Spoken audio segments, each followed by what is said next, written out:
Welcome back to Talk of the Town on 99.7, 1450 WHTC and WHTC.com.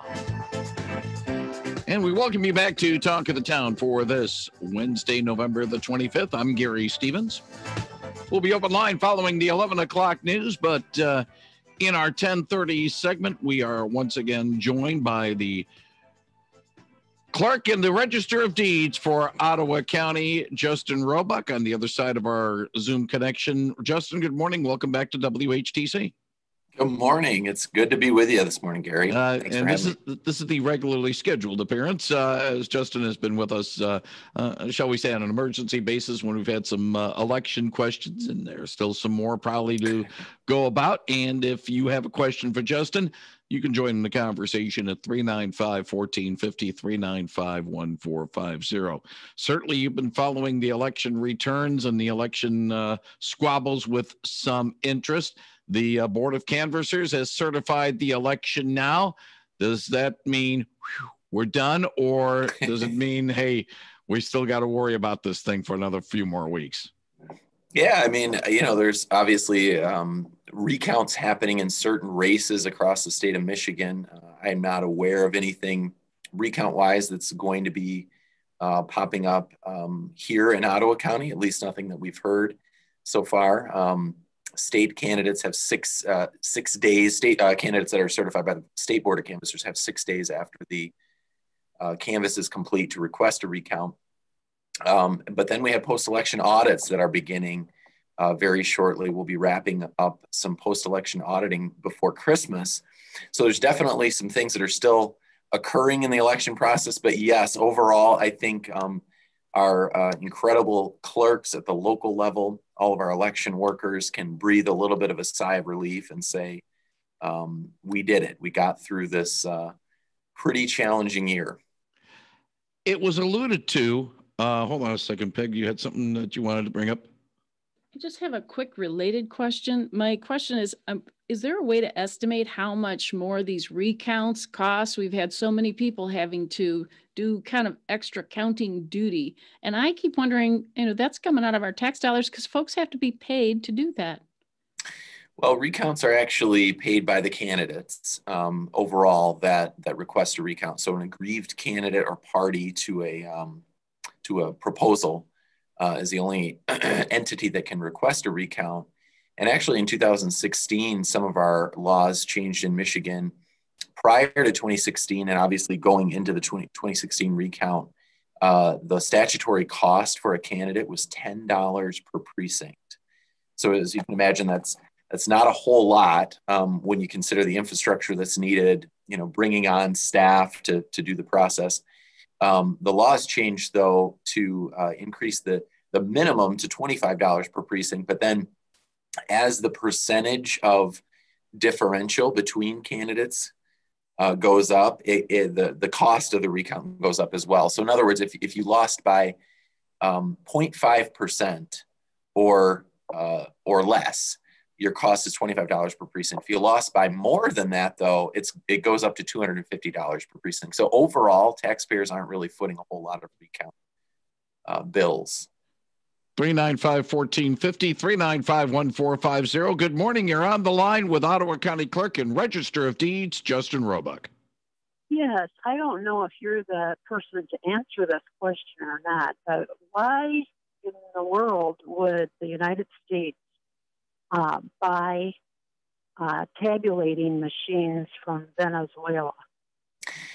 That's a great question, and that's not true. It's conspiracy theory that's definitely been propagated by quite a few individuals. Unfortunately, some higher up individuals have kind of promoted that theory because it sort of supports this idea that somehow vote totals were mysteriously changed in the process. But I am aware of the conspiracy theory, though, and we do not buy voting equipment from Venezuela.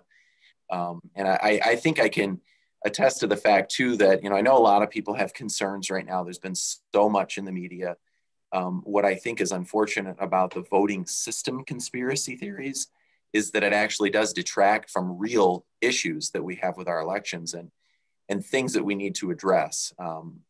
inconsistencies, clerical errors that open the door to fraud. We've seen these things crop up, and I think we need to be very serious about investigating every instance of fraud. We need to be very serious about putting measures in place, and we have some legislative proposals that we're going to be introducing in January as well to kind of request our legislators to take a look at some things that we can do more seriously to prevent things. But the fact that the theory that voting systems have algorithms placed in them to allot votes totals to more than one candidate than another, it's not true. And it can be proven. I mean, that's one of the nice things about hand recounts and paper ballots, which are used in almost every jurisdiction in the country. There's 5 states right now that don't absolutely require paper ballot backup. Michigan is one of those states that does require that process. So, we're going to see in the recounts that are already happening around the country that is not an accurate theory. So good question, though. Okay. Thank you very much. Can you still hear me or not? Yes, I can now. Yes, go ahead. What about the Dominion machines that is so much in the news, like on NTD News, that our votes were counted in Germany? Yep, not true. And I know, unfortunately, sometimes there's so much information out there, and I don't want to get into a situation of it being my word against someone like Sidney Powell. That's not what I'm here for today. But the reality is we have systems in place in the state of Michigan that are very, very consistent in terms of the programming aspects. For example, we don't use Dominion here. We use Hart, InterCivic, and Ottawa County, but we have a process that is very thorough that we test the ballots by. And I've been on the show a number of times talking about that, the public accuracy test, where we bring in, it's a public meeting, published in the newspapers, any citizen can participate. And we have certainly had citizens do that, but we actually test the ballots prior to every single election to ensure the accuracy of how those ballots count, to make sure that the tabulation equipment itself is counting every single vote the way it needs to count. Then we look at those tabulation reports. That all gets sealed up and kept for a period of 2 years for every single election. So we have evidence of the fact that the equipment counted correctly. And then we place tamper evidence seals on the equipment as well. So the first duty of an election worker on election day is to verify that the seal number that's been recorded in multiple locations and the seal number on that device is the same device.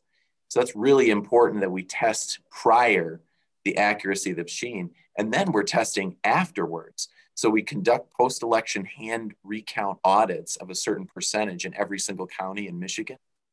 In 2018, for example, 2018 after the gubernatorial election here, just in Ottawa County, our teams hand counted 32,000 ballots. And out of that hand count, every single one of those 32,000 ballots, this is where we're touching the physical ballot and verifying through a hand count process that the tabulator did its job, essentially, and totaled correctly. Every one of those 32,000 ballots counted correctly. So it is really important that we have these procedures in place. And Michigan is not unique in the country in that other states have exactly the same kinds of processes in place. And I think what's so unfortunate is that, we're taking our eye off of and I'm not speaking to our caller at all, because I think, it's very frustrating when information is put out there that's not vetted. And I guess that's where I think we need to go is to follow the truth and to follow the facts. And luckily with hand tallies and, hand marked ballots, we have the ability to do that. We can actually verify things. And in the Georgia recounts, for example, some of the conspiracy theories that have been propagated on Dominion systems have been proven false already in the Georgia recounts. So that's a good thing for our republic. It's a good thing for the process. But it's unfortunate that there's a whole lot of distrust right now about the process, and those are things that we need to address. Right. And so what you said about Sidney Powell, what about all of that? Yeah, and again, I can't speak to everything because I haven't seen everything, but what I have seen is very unfortunate because I think we need to, people in leadership in our country and in our community, frankly, in our own backyard, people in leadership need to be responsible in what they are disseminating, in the information they are disseminating. I think it's really important, I take my role really seriously. I was elected and put in place here by residents who deserve honesty and they deserve factual information from my office. And that's what we've really, really tried over the past 6 years that I've been in office to give to our residents.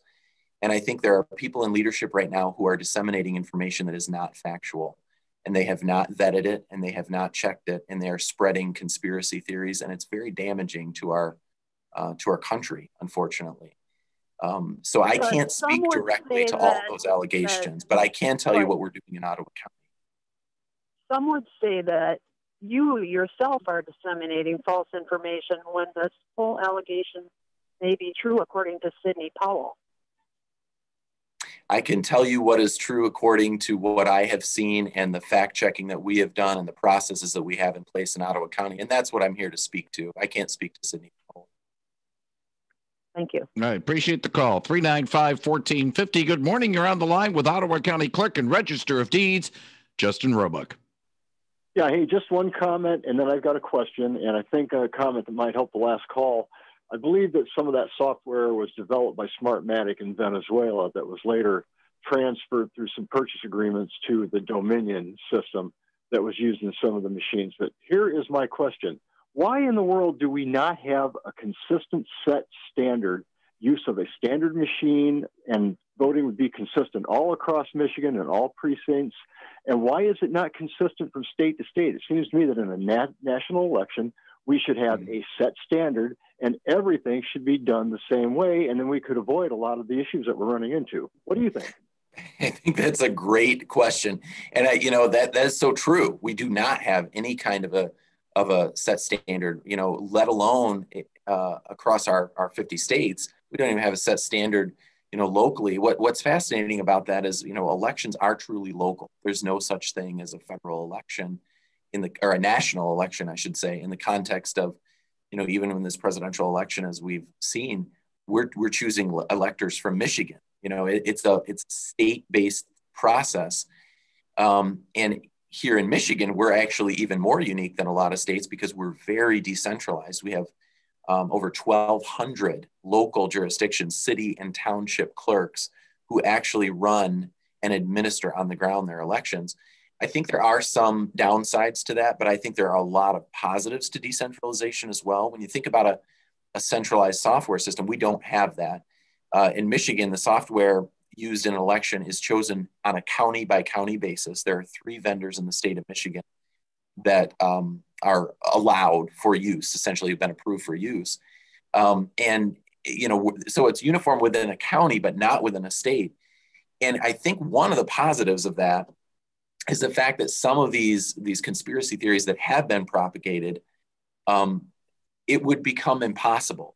So, some of the comments that I've heard is that software was sent out for the election across the country with algorithms in it that would generate more votes for a certain candidate. That's impossible because in Michigan, I do the programming in my software. The last software upgrade that I received was in November of 2019. So, and my election vendor, who was based in Austin, Texas, by the way, would have had to have known a whole lot of things in November of 2019 if they were going to send me a software upgrade that would somehow switch votes for candidates. Because, the software obviously doesn't base it on candidate names, right? It's on the target area of the ballot. And my software vendor did not know where I was going to place the candidates on the ballot a year before the election. Our computers are not connected to the internet. They're completely separated from that. There are, standards in place. So there's a lot of things, there are a lot of positives to the fact that we're so decentralized, but I would agree with you that we need some more centralization. One of the things that I think we desperately need is a national voter registration database of some kind, where we actually can in real time. Sorry, I didn't move enough here. That's all right. That's all right. We can in real time correct voter issues on the voter rolls from state to state. Michigan is a part of almost a 40-state consortium right now that does that. But we're doing it on our own. We're doing it not with the help of federal funding and with a uniform process nationwide. So I think there are definitely areas we can improve with that. Okay, appreciate the call. 395-1450, 395-1450. Before I get to Peg, I will mention one thing about having a one system thing. Two problems. I think you addressed one of them about the fact that it's harder to crack into a varied system instead of one system. One system, it's a little bit easier to crack. But two, if you decide on one system for all, whoever gets the contract gets a monopoly. That doesn't sit too well. Well, right. Very good point. I mean, we have, these are private vendors, and I think there are some challenges we have to work through with that as well. But it's not the government actually supplying us with a voting system. They're actually private companies with interests. And as you said, is that something that we need to give a monopoly to? The other challenge too is the systems are not necessarily a one size fits all system. Some of them are designed. Michigan has 900 one precinct jurisdictions. So we have a lot of small areas, and then we have a few larger metropolitan areas in the state. And so some of the challenges there with selecting the system, and I know because I was a part of that in 2017, I think those were some of the challenges we had dealing with. But I totally understand the sentiment. It makes sense in a lot of ways. Peg, you had a question? I just wanted to, one of the things you guys talked about sort of indirectly is this has to do with, you mentioned so many of these are very small communities and all elections are local. So overarching, the idea is states' rights, that states have the right to make some of these determinations, which is why we have Secretary of States in Michigan for sure, kind of overseeing these elections. We have folks like you at the county level, we have city clerks, so it keeps that so local. And it's interesting that some people, when they see, if they get frustrated with this, they want that, federal rule. Some people talk about that with schools, but then it comes back to that essential historic balance between federal and states' rights. Very true. Yeah. I mean, I think that's kind of the beauty and a little bit sometimes the frustration of our system, right? That we are very, very, we're decentralized in all kinds of ways, obviously. But elections is one of those in particular where it is, different states have different requirements for members of Congress, ballot access. Some states require signatures, some states require filing fees. So the way in which even our federal government is chosen is different. Obviously, some states have different rules for how they allot electoral college votes. And so it is a very unique process that is different in every state. I think there are some things we could standardize across the board. For example, the fact that we're counting ballots that arrive after Election Day in some states, but not in others. I think we need to get a uniform system across the board federally so that, we got so many calls from people before this election who were confused because they were watching national news and seeing, stories that were coming out of Arizona and Pennsylvania and thinking those things applied to Michigan. And that's one of the challenges that we have too, is just on that communication front. 395-1450. Good morning. You're on the line with the Clerk and Register of Deeds of Ottawa County, Justin Roebuck. Yeah, just a comment regarding Justin. He is a very honorable person. He does a fantastic job. I just really enjoy how well he does everything. And he also corresponds with people. If you see him on Facebook and the questions people ask regarding voting, processing of votes, the machines, everything else, he answers in a very kind way. He's a great example, and he does the Republican Party proud. And I'm just really, really glad that he serves in Ottawa County. And I think that the questions that he's answered regarding Dominion and Venezuela and Sidney Powell, it's kind of like, I think people need to check their sources, because if Justin says it's a scam or it's not true, it's not true. You need to look back. It's not just what you want to hear. And I think the idea over a common voting system, like Tim had said a little bit ago, is a great idea. but people better realize you better start on it now if you want to have for the next presidential election in 4 years. So just good job, Justin. Keep it up, and we appreciate your hard work. Thank you very much for the call, and we appreciate your support. Thank you for that. That was very kind. I promise I didn't even write anyone a check. I don't know who that was, but that was a very kind comment. Let's not go there. Let's not go there. We'll take this to the top of the hour. When the integrity of an election is questioned, some might be resentful. Others might say, hey, I run my elections above board. If somebody questions it, fine. It will just prove my point even more. I have a funny feeling that you're more in that second category than the first of how dare you question the integrity of our elections. Yeah, absolutely. I would never say that to anyone. And I think that's really important. I mean, all through this year, we've received a lot of questions. In fact, we developed a whole website that's dedicated basically to election security in Ottawa County and the things that we're doing to prevent bad things from happening and the things that we do for our citizens. And that website kind of came out of, it's miottawa.org, securing the vote, by the way. But that really came out of a lot of just conversations and questions we were having with people. And honestly, people should ask these questions. This is really important stuff to get right. And this is not my process. This is our process. This belongs to all of us. And, I'm hired by people to do a job, and I really try to do my very best at it. But humans make mistakes as well. We need to be vigilant.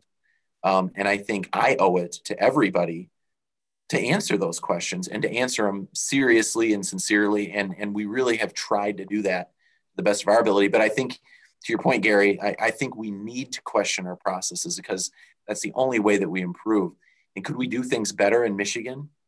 Absolutely. And I'm committed to working on that in the years ahead as we lead into another election cycle in the gubernatorial year and beyond. I think we have to get things better than what we've gotten.